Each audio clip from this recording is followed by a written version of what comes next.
Nasa luyo na to, isa ni sa pinaka-agresibong grupo nga misuporta sa atong kapulisan. So mga show, no, maayong adlaw kaninyo na ata dire sa San Francisco de Aces, El Salvador City sa Misamis Oriental. Kauban na to ang atong mga kapulisan, ang atong mga local government units, ilabi na sa atong mga non-government organizations, ang atong mga force multipliers dinhi sa Misamis Oriental, o ilabi na karon sa aktibidad nga gihimong outreach program sa atong kapulisan. So nasa luyo na to, isa ni sa pinaka-agresibong grupo nga misuporta sa atong kapulisan. Anytime pag dunay aktibidad ang atong pulis, anaa kini sila. Ilabi na karon nga mibalik na ang programa sa pagpahigayon og outreach program o paghatag og nagunang serbisyo dinhi sa komunidad sa San Francisco de Aces, El Salvador City. So karon ginaman tay sticker dayon 5-5 lang. Ato yata 5-5 lang.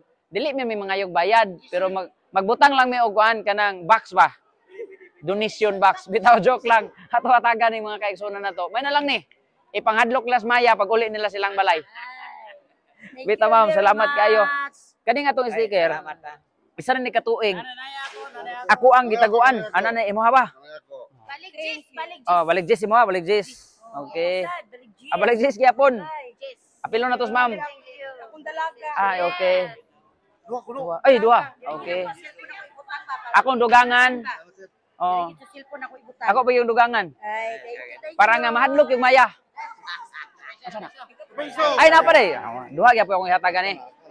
So mga igsoon, no, basic lang na siya. Ato apang amigo raman eh. Pero kung ilang suportahan ng atong vlog, mas maayo. Unya, kabalota, nga atong mga kaigsunan, sama na ini, ang atong mga Pikak G, dinhi mismo sa Northern Mindanao, very supportive sa atong kapulisan. O gikalipay po na sa atong pulis, nga from time to time, kung gikinahanglan na to ang ilang presensya, naa sila permente. God bless sa atong tanan, ay kalimot pag-follow JPT Show.